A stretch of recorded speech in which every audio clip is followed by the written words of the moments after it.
It was in Seoul in 2020. Wayan hadn't planned on seeing Kim Tae-young again, especially not on a rainy night outside a train station where nostalgia hung heavier than the clouds above. Her heart stammered at the sound of his voice. It had matured, deeper, raspier, but it still wrapped around her like a memory. Vayan, he said again, stepping forward, hoodie pulled low over his eyes as if he too couldn't believe she was real. She blinked, stunned. Taeyang? He pulled down his mask slowly. 5 years changed many things. Sharper jawline, broader shoulders, the tiredness in his eyes, but to her, he was still the boy who once styled cherry blossoms in her hair. What are you doing here? He asked softly. I could ask you the same. A beat of silence. And then Taeyang gave the tiniest smile. I come here sometimes. I guess I was hoping you would too. They ended up at a small cave around the corner where neither of them said much at first. The hum of jazz and rain filled the awkward space between them.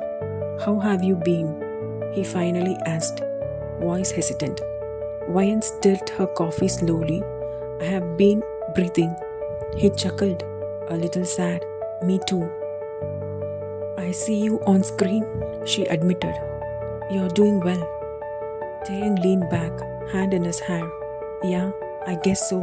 But that kind of success, it's loud, Wayan. Sometimes I miss the quiet. She looked at him for the first time, really looked. Her smile didn't reach his eyes. There were faint shadows under them. Are you happy? She asked. He didn't answer right away. I'm surviving. The next few days passed in a blur of confusion. After that rainy night, they started texting again, awkwardly at first, then like they never stopped. But it wasn't the same. Too much time had passed. Wayan had a boyfriend. His name was Minjun. He was kind, dependable, but not Taeyang.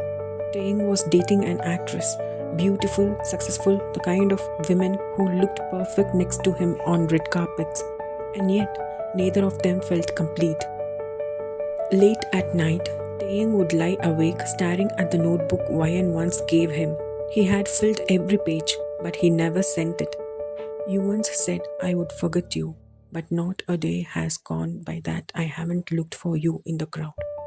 I miss Daegu, not the city, just the version of me that existed beside you. Wayan, on the other hand, sat on her rooftop under a dull moon, rereading those unset emails in her drafts folder. She knew it wasn't fair to Minjun, but her heart had never fully left the boy who once danced under cherry blossoms just to make her smile.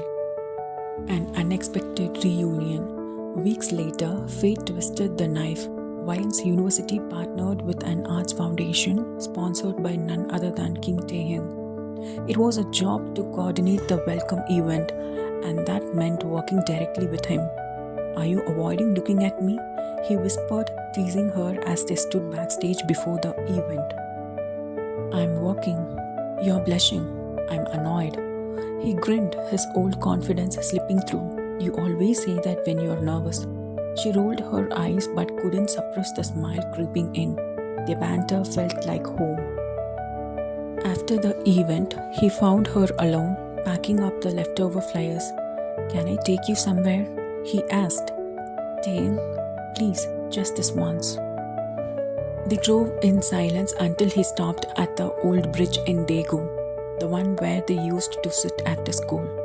You remembered? She whispered, stepping out into the cold night. I never forgot.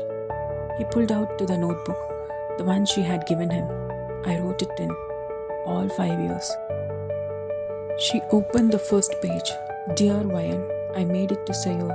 The dorm is small, but I stuck our old photo to the wall. Her hands trembled as she flipped through the page after page. I saw a girl today with your laugh. I almost cried. I debuted today. You weren't there in the crowd, but I imagined you were. I'm losing myself in this world, and I miss the one who always reminded me who I was. Tears slipped down her cheeks silently. Why didn't you ever send it? She asked. because I was scared you had moved on. She looked at him, heart shattering. I tried to, but you were everywhere, in songs, in stars, in stupid cherry trees. And in that moment, something broke between them, not painfully, but quietly, like a knot coming undone after being held too tightly for too long. Despite the emotional reunion, life didn't magically fix itself. Taeyang's manager warned him against public distractions. Wayan's family still didn't approve. Her father had found out about her past with Taeyang and was livid. He is a celebrity. You think he will marry you and live happily ever after? He scoffed. Minjin found out too. He wasn't angry, just broken. I always knew I could never compete with your ghost, he said gently and walked away. A quiet goodbye again. At the airport, weeks later, Taeyang was leaving for a 6-month tour abroad. You're not coming with me? He said quietly. Wayan shook her head, tears in her eyes. I need time to fix things, to heal. He looked at her with nothing but love. I will wait, even if you don't promise anything this time. I never stopped loving you, Taeyang, and I never stopped writing to you. They hugged like it was both a goodbye and a beginning.